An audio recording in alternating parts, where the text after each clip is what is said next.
ചിലർ പറയുന്നു പാവം മെസ്സിയെ തിരക്കിയുള്ള നെട്ടോട്ടമാണെന്ന്. ലോകമൊട്ടാകെ കറങ്ങിയാണ്. മെസ്സിയെ കണ്ടവരുണ്ടോ?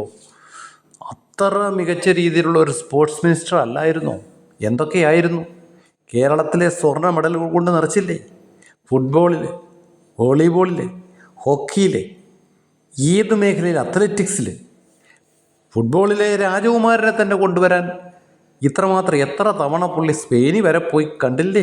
ഇപ്പോൾ അദ്ദേഹം മെസ്സി അന്വേഷിച്ച് എല്ലാ ഭൂഖണ്ഡങ്ങളിലും നടക്കുകയാണെന്നാണ് കേൾവി.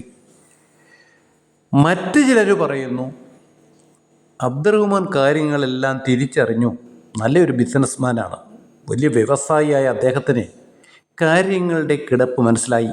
മുങ്ങിക്കൊണ്ടിരിക്കുന്ന കപ്പൽ നിന്ന് നാറാതിരിക്കാനുള്ള അദ്ദേഹത്തിൻ്റെ അപാരമായ ദീർഘവീക്ഷണ പഠിത്തമാണ് ഇത്.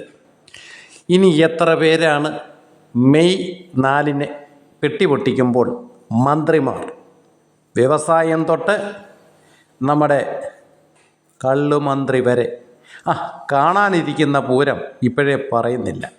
ലാൽ സലാം.